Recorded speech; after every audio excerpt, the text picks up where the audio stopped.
Many animal species, including humans, live in complex, structured societies. In groups of all kinds, all-powerful leaders make the most life-impacting decisions on everyone's behalf. The position of head of the clan is highly coveted. It usually comes with wide-ranging privileges in terms of eating, sleeping, and reproducing. It is a universal fact throughout the whole animal kingdom: ambition and the struggle for power.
Being a wolf is not easy. Wolves live in complex societies in which each individual must fight to achieve and maintain its position. It's a permanent and exhausting struggle.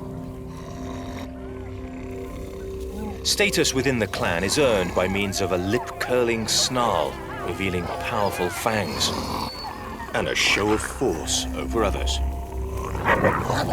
This may be no more than a phony war, but it keeps everyone in their place.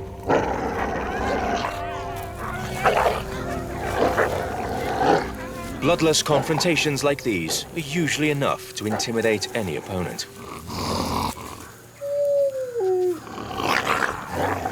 So among wolves, tension is a daily constant. But it is the very sum of the character, strength, and ingenuity of each individual in the clan, with their incessant internal feuding, that is essential for all of them to survive. The sophistication and efficiency of wolf society has earned it the apex spot among Northern Hemisphere predators. This is how they can take down large prey such as wild boar and red deer. But once the prey has been caught, power disputes begin again.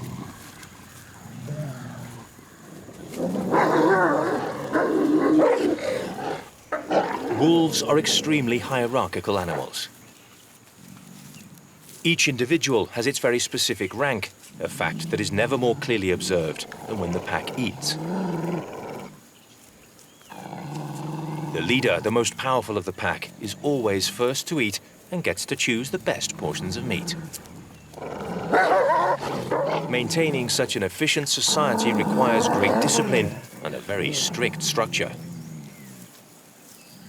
This is a pyramidal society with one absolute monarch whose authority is rarely questioned, reigning at the top. But the alpha male must constantly fight and demonstrate his power, both to attain and maintain his throne. Rivals, be they young or old, are always on the alert for an opportunity. So leaders look for allies within the pack, making clear who's in charge through a range of admonishments that include growls, snarls, and on occasions, physical altercations that may end with blood being drawn.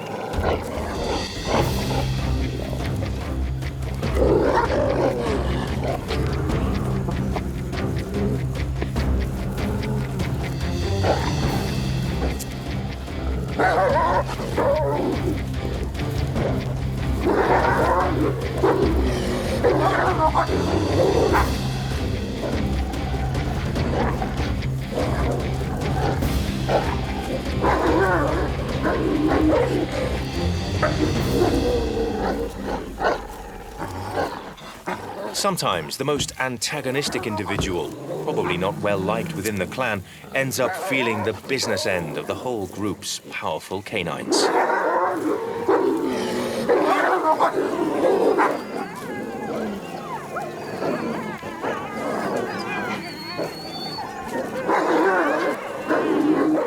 But it's not only large carnivores that strive for superiority.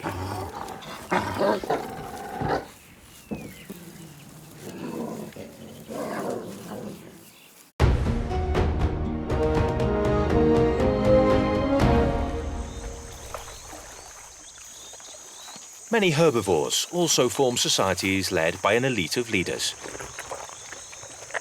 They may be large animals with impressive horns, strong and imposing. And yet, despite these qualities, they are the habitual losers in this game, falling prey to the great hunters.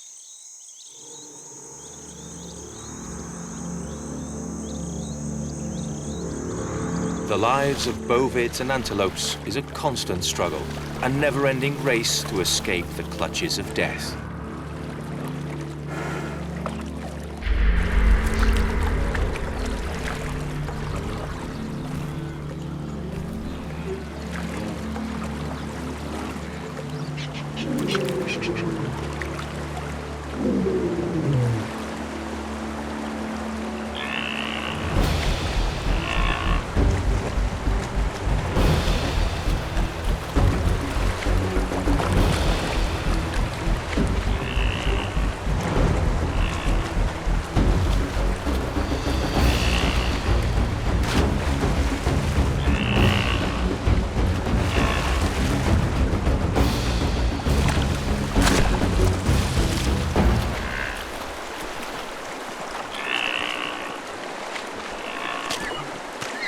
But sometimes, just sometimes, things are different.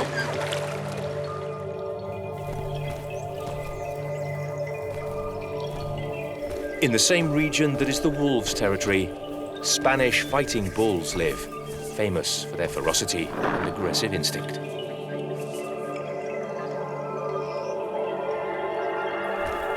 It's an instinct honed by generations living in the Spanish countryside, among the holm oaks and meadows.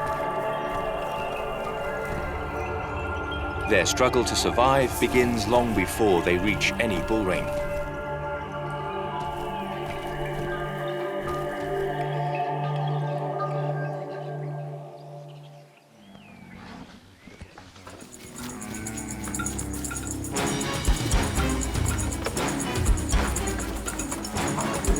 From the tenderest of years, play fighting serves to hone and perfect the skills needed to survive and become leaders.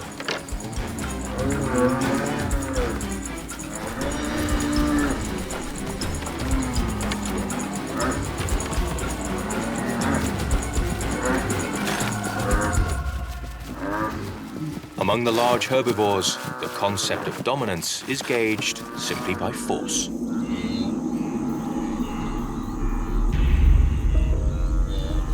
More or less ritualized skirmishes decide who's the boss.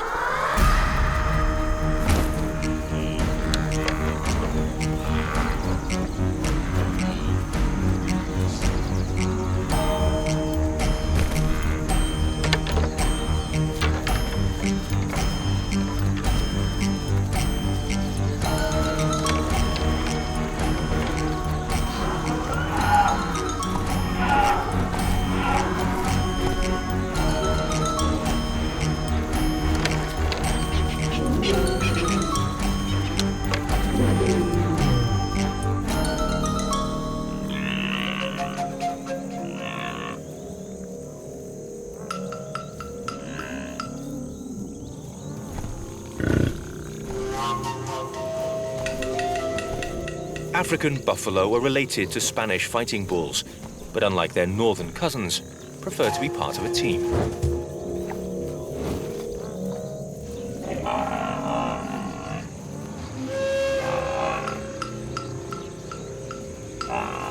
Like bulls, they train and fight from when they are very young.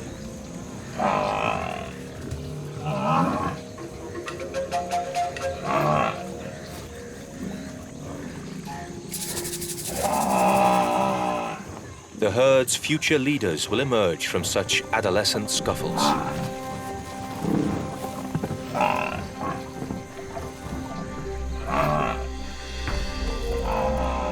A herd of African or Cape buffalo is led by a small coterie of males, all well acquainted with each other.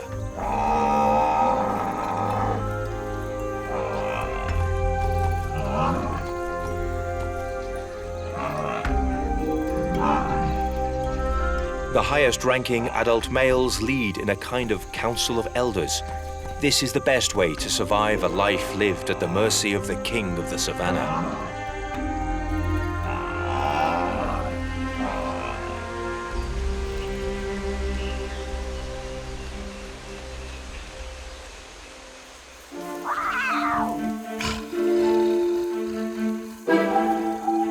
Because between lions and buffaloes, the rivalry is as ancient as it is incessant. Like the buffalo that are their prey, lions also live in well-structured hierarchical groups. The most complex lion prides are made up of females, commanded by the oldest and most experienced. With younger females and cubs under her, together they form a harmonious unit that lives together and hunts in unison.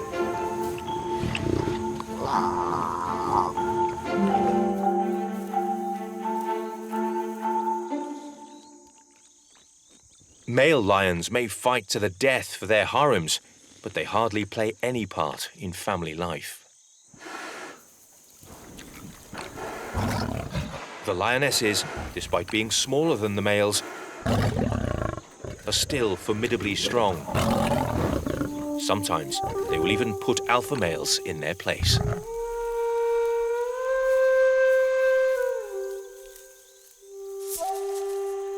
Lion and buffalo locked in an eternal conflict on the African plains.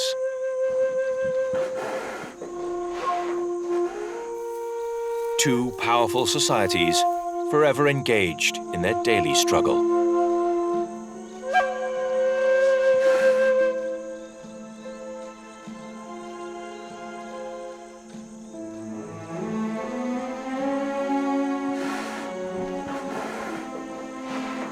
And often, the buffalo with their fearsome bands of brothers put the lions to flight.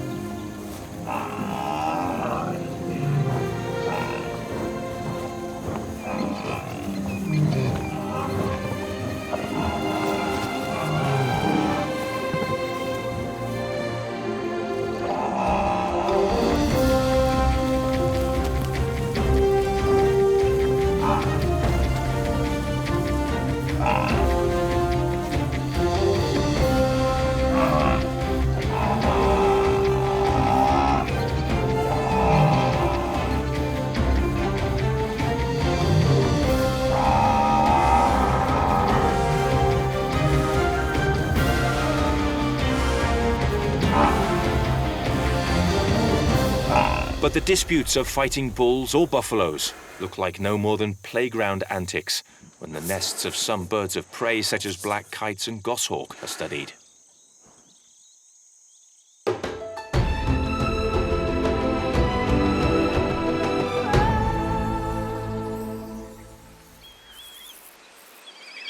In the middle of the Mediterranean forests, widespread black kites make their homes.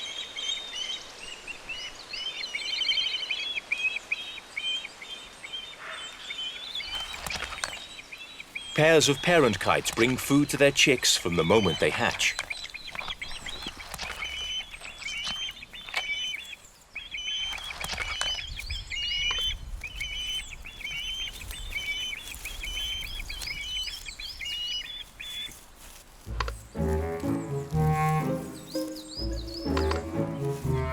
While the adults look for food and protect them from the cold or heat of spring, the chicks do everything they can to grow quickly.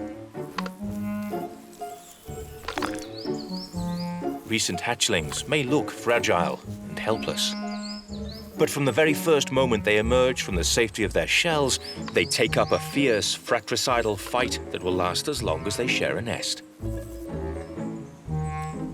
The strongest, usually the first to hatch, have a much better chance of survival.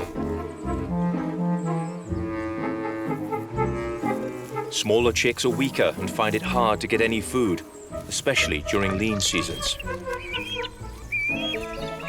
But in this case, the younger hatchling fights hard for an equal chance, although its sibling still has the upper hand. Its parents favor the strongest to ensure that at least one of the brood survives.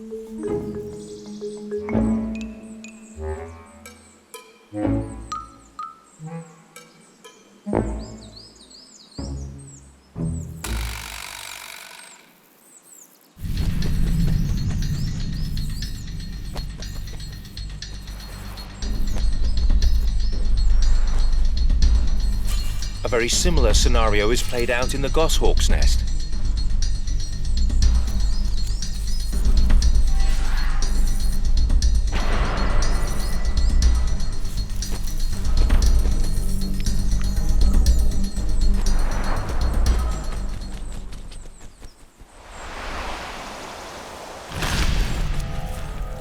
The parents spend the majority of their time hunting.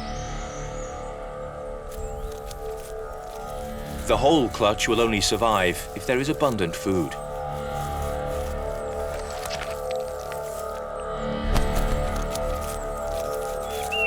If resources are scarce, only the largest and most aggressive will make it through these difficult early days.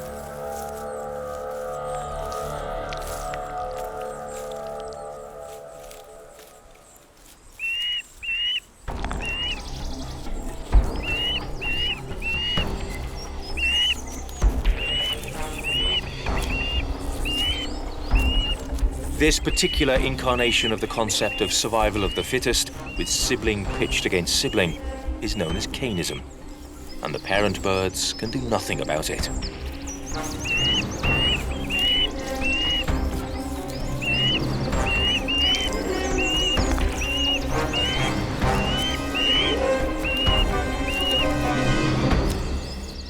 But this year, despite the tension and the brawls brought about by breaches in brotherly love, the whole family will survive.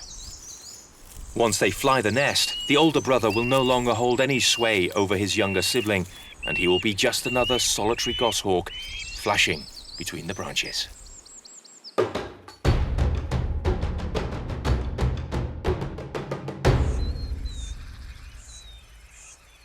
In some animal societies, however, the battle for dominance lasts literally a lifetime.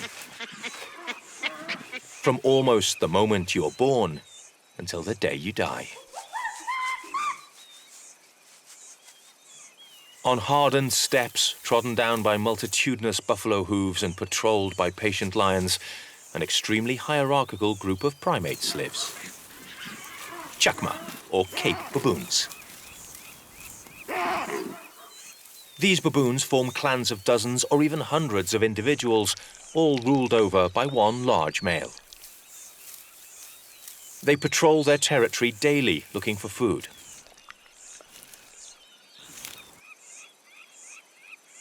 The troop leads a mostly relaxed life, except for when the youngsters start to compete.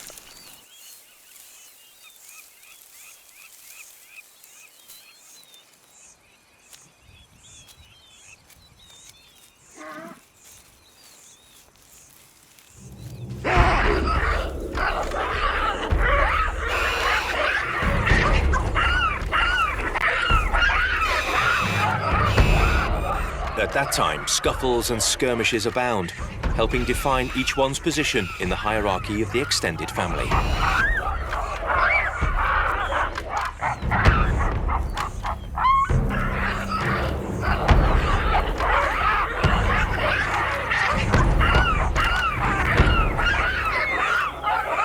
No one dares challenge the position of leader unless they are very sure of themselves.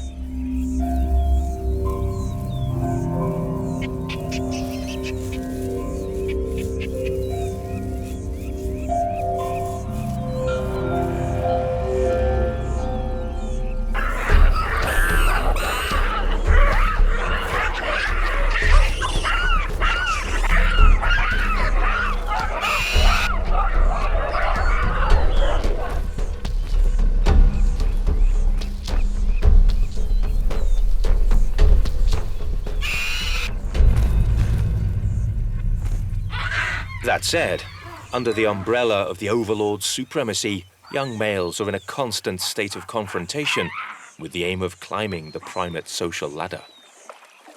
The struggle for power among the baboons is very sophisticated and full of nuances.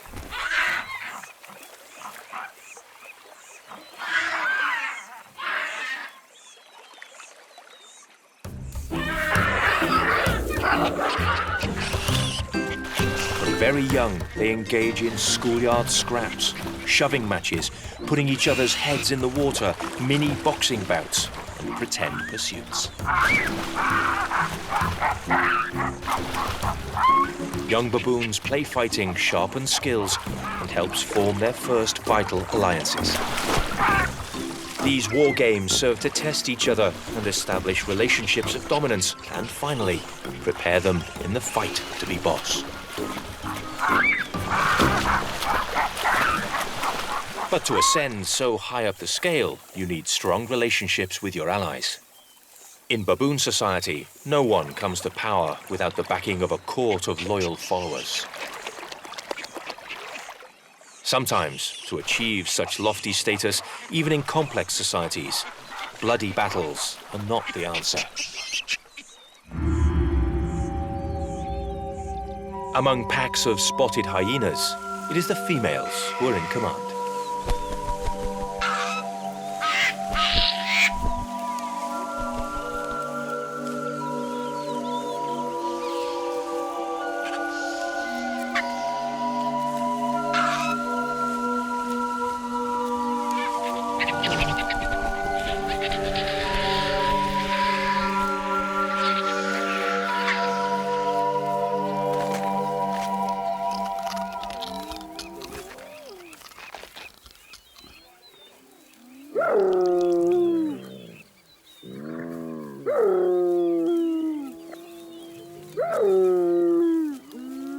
Even if, at first glance, given their curious false penises, they may look like males.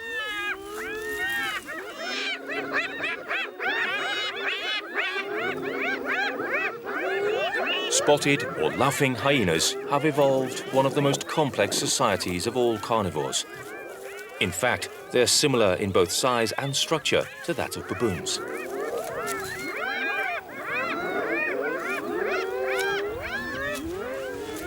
As with their primate neighbors to the south, leaders of spotted hyena clans establish dominance through a multifaceted network of family alliances. Contact between allies is essential. They constantly greet, touch, and smell each other.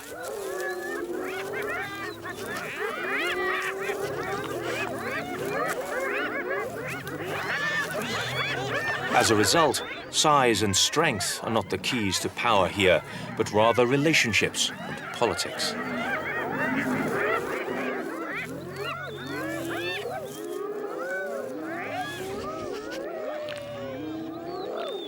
The social rank of hyenas is directly linked to their ability to make friends. And conflicts within hyena society most commonly surface when it's time to distribute food.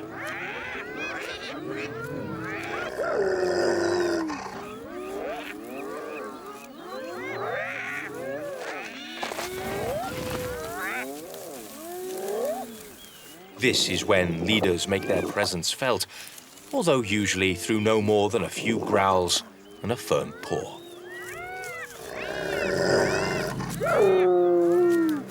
All female spotted hyenas are dominant over all males of the species. Even the lowest ranked female is superior to the highest ranked male.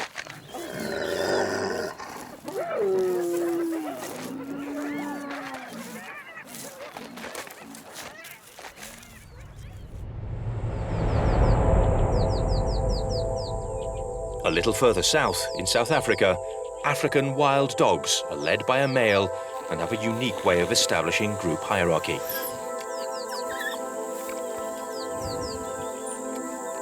These cousins of wolves, they're also known as painted wolves, never lose their manners, even when fighting for the position of leader. African wild dogs neither fight nor growl. They do not attack or hurt each other. The top dog maintains his position through eye contact, gestures, and games. He even takes into account the opinion of the rest of the pack when organizing a hunt. Dog democracy in action. The most practical result of this form of government is that African wild dogs are among the best hunters in the world.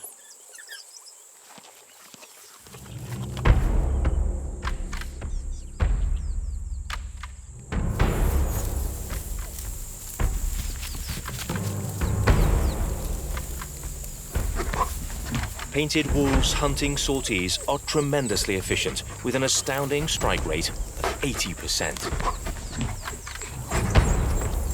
This success is due simply to the perfect coordination and synchrony of the hunting team. African wild dogs' excellent physical conditioning is matched only by their sublime social harmony.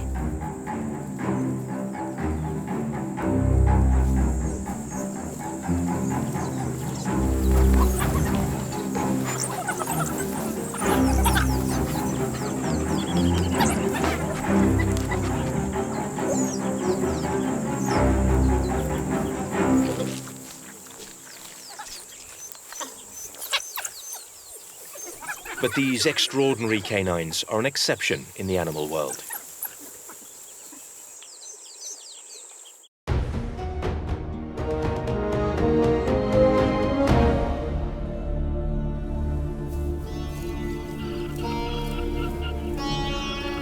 The guanacos that live in Patagonia have also evolved to endure long-distance chases.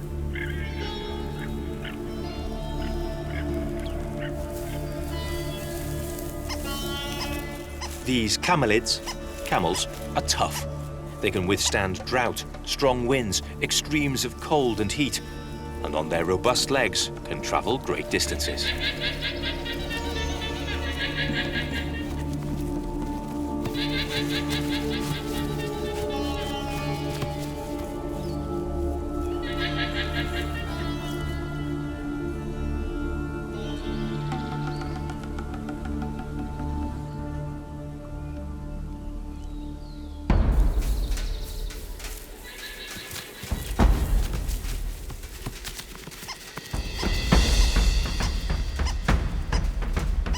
Whenever danger appears, they're ready to run away.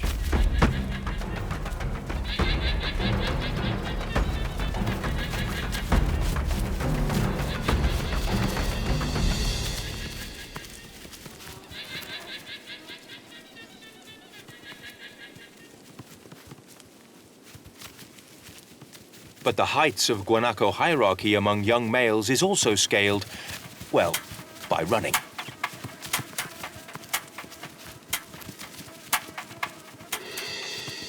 In the breeding season, intimidating races are frequent among adults.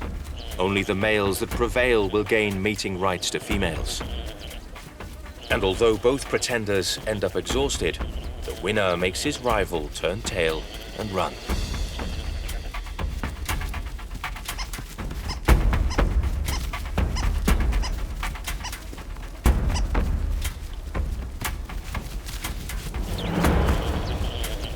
Struggles for power exist everywhere and can arise at any time.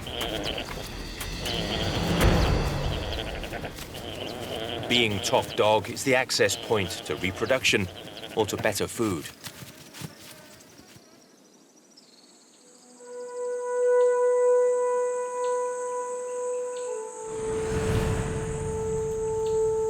In the Amazon region, the monguba trees are in season. The huge red fruits are almost ripe, with their tasty seeds packed inside, ready to take flight on the slightest breeze.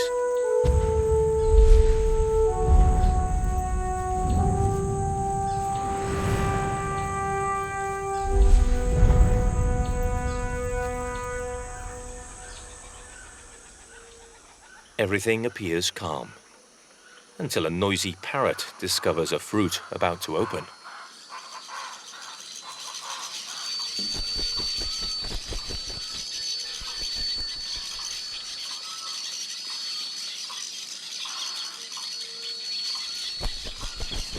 In the flooded jungle of the Amazon, flocks of parrots, like marauding neighborhood gangs, settle their differences with pecks delivered from handily hooked bills.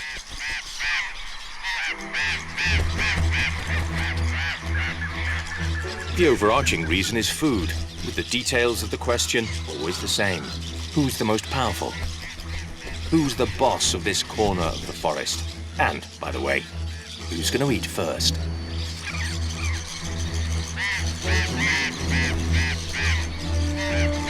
Gatitas chiriri are small green parrots, yellow chevroned parakeets, in fact. They live in large flocks that search throughout the jungle foliage for seasonal fruit and seeds. The munguba is ripe, so the boisterous flock pounces on the coveted fruit. By means of warning pecks and aerial duels, the hierarchical order that determines who eats when is established. It's a tooth and nail, or rather beak and claw, encounter to get at the feathery insides of the fruit. But now, larger, stronger parrots arrive, imposing the law of physical superiority. The yellow chevron parakeets have no answer to their neighbors' tougher beaks and bigger bodies, and must retreat. Hierarchy is so often determined by physical strength in this way.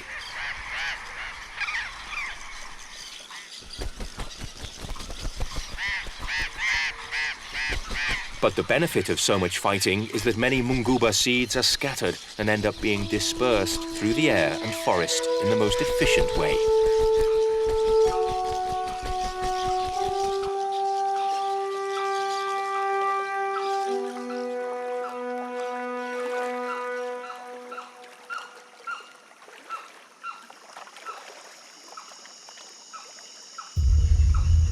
Down below the hanging fruits of the munguba, on the banks of the Amazon River, tiny crocodiles are in the process of hatching.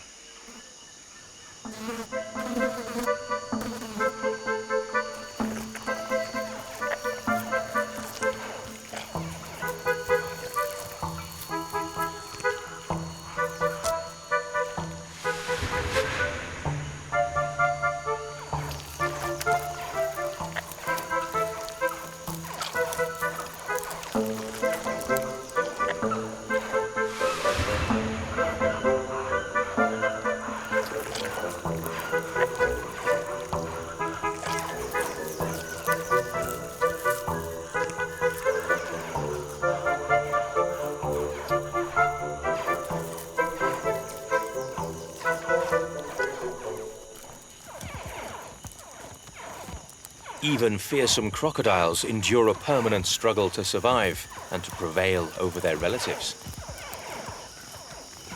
As soon as they emerge from their eggs, they head to the mighty river.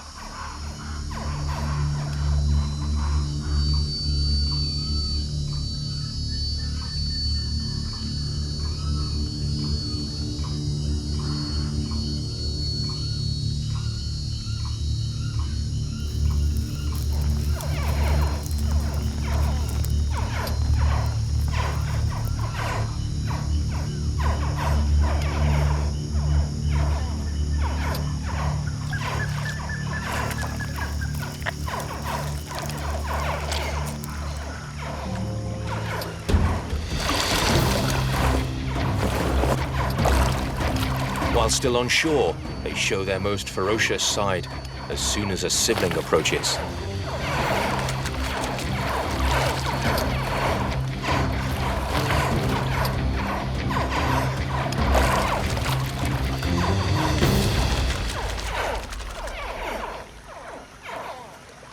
It's precisely this innate aggression in the face of any eventuality that may preserve, or at least prolong, their lives.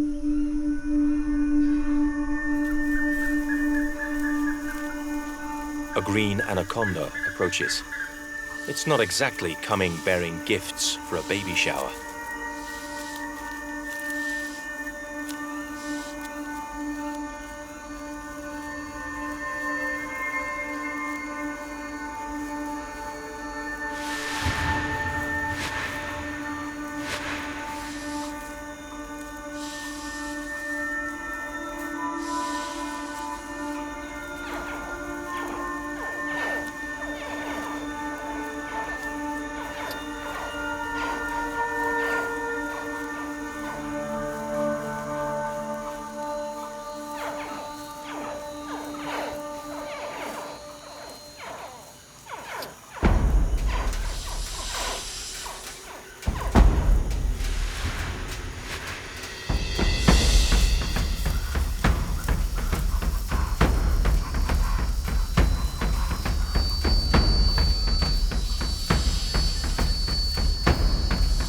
much bigger than the baby crocodiles. The snake has every advantage in this unequal battle.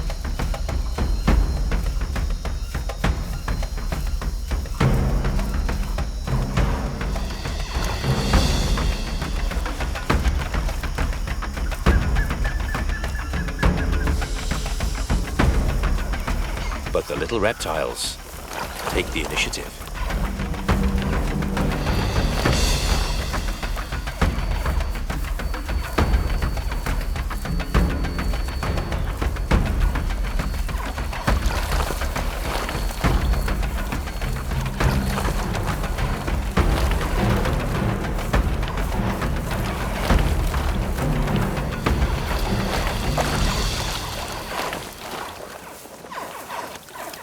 And the anaconda prefers to retreat in the face of a concerted croc attack. They may not be the best of brothers or sisters, but when up against a common enemy, they're all but invincible. Crocodiles can live in very close proximity to each other, sometimes even sharing a beach. But the most powerful specimen, the boss of the river, occupies the most desirable stretch and jealously guards his territory.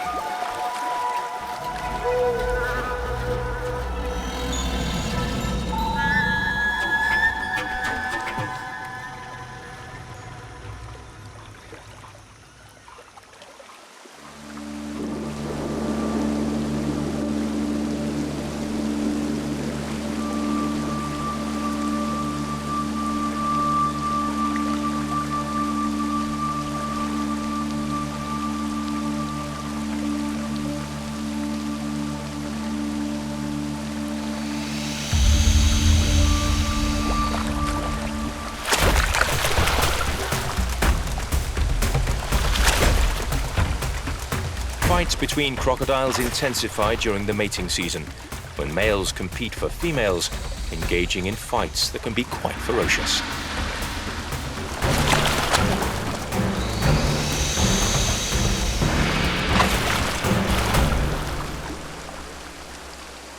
Not even the rain dampens the passions of the crocodiles in heat. And this same rain is the prologue to another fight.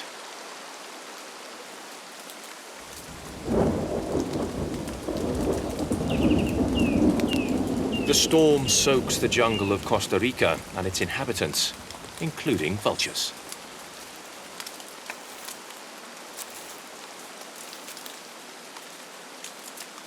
For a while, activity in the jungle seems to come to a halt. The downpour cools the spirits of the animals here, who bear the deluge with stoicism. But as soon as the storm clears, activity resumes.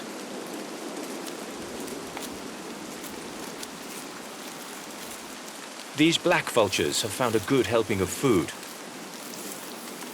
A doe is an excellent dish to satisfy pangs of hunger. But they face a couple of problems. On the one hand, they all want to eat at the same time, and so they end up fighting. On the other, black vultures' beaks are not strong enough to break through the skin of the doe. They may be able to see their meal, but they can't eat it. Their cousins, king vultures, arrive with the solution.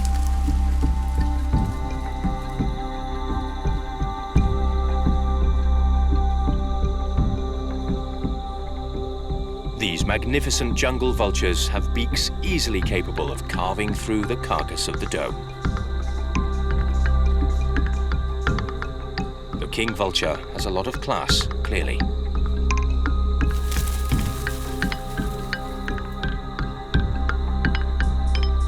But power implies status, and in this case, the king vulture, perhaps the most beautiful scavenger on the planet, imposes its own hierarchy through strength and size.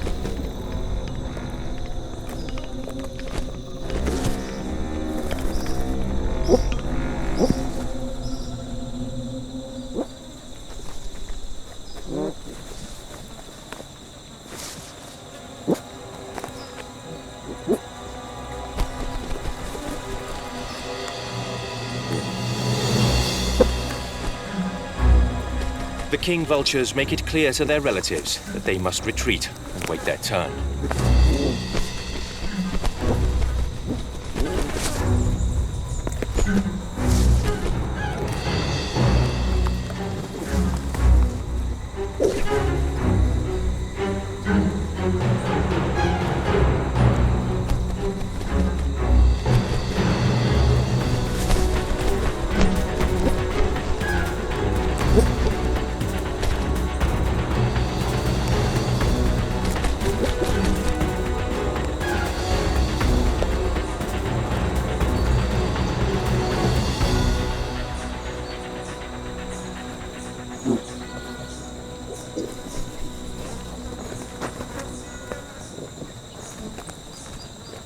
Then, of course, there's another hierarchy among the king vultures themselves.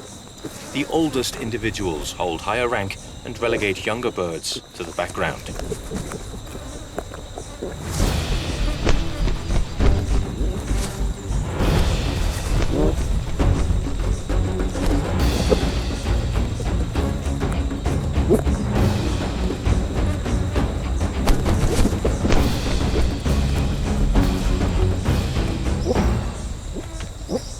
The absolute monarch has many privileges of rank when it comes to enjoying a delicious meal, and also when mating.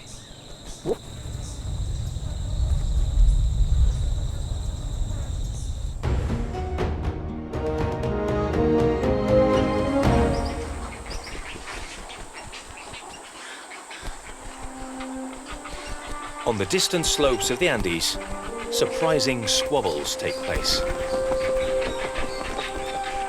In this colony of Andean ibis, status is measured by something as simple as geographical location within the colony. The higher the nest, the safer it is, reducing the dangers of the water drowning the chicks and also the perils that emerge from within the water itself. Ibis may be elegant, delicate even in appearance, but in fact, they spend a lot of time fighting. The successful defense of a privileged position, both geographical and hierarchical, implies a non-stop battle.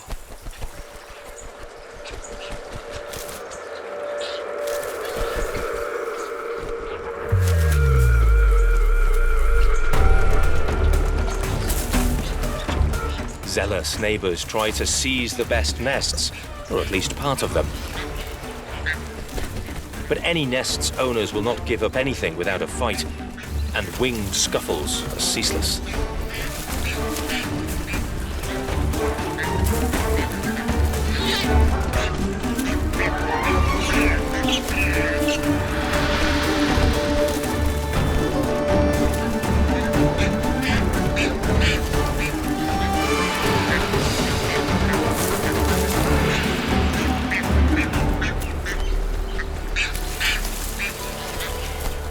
The bellicose atmosphere seems to spread throughout the whole colony and invade the home itself.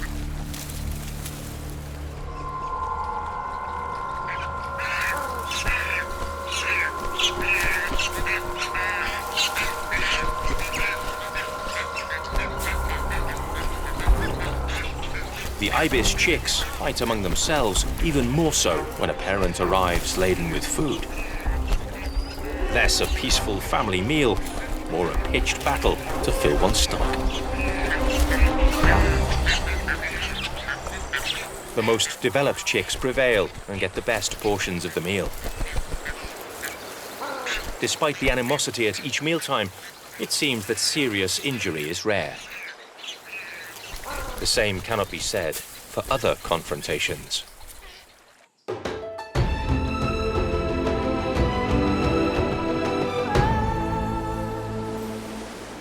A loser lies prostrate on the Pacific coast of Chile. A South American sea lion has lost his last fight, and in the process, his life. Exhaustion, rather than his rivals, has probably killed him.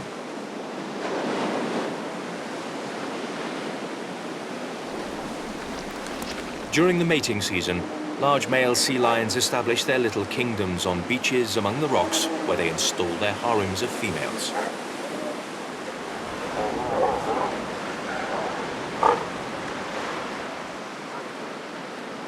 To obtain such a prized territory, you have to fight off many rivals.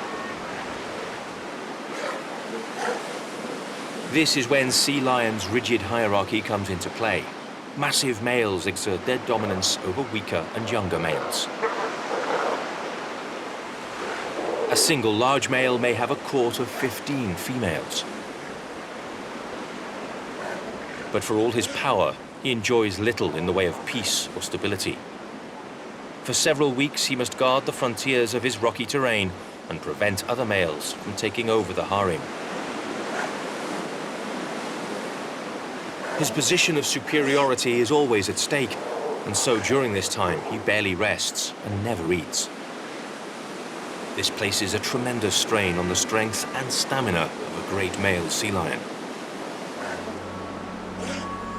Younger individuals even band together to try their luck destabilizing the harems and overthrowing the leader. These intruders put the commanders of the coastline to the test. All interlopers must be expelled if your lineage is to be maintained.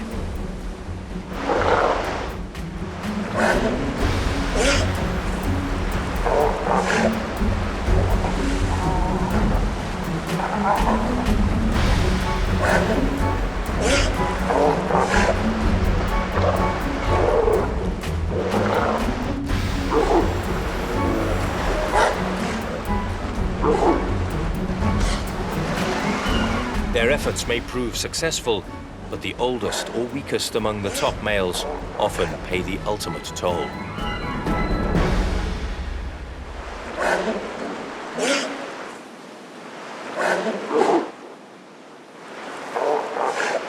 And yet the chance to take the place of a powerful male is just the opportunity the younger, less battle-worn individuals have been waiting for. Throughout the animal kingdom, holding sway over others is a never-ending question of struggles, alliances, and wars. Leaders have access to the best locations, the most nutritious food, and the best chances for their offspring. But staying in power is easier said than done. All leaders are under threat from within or without the clan. It's both a great privilege and also a huge and potentially fatal responsibility to live your life in a permanent struggle for supremacy.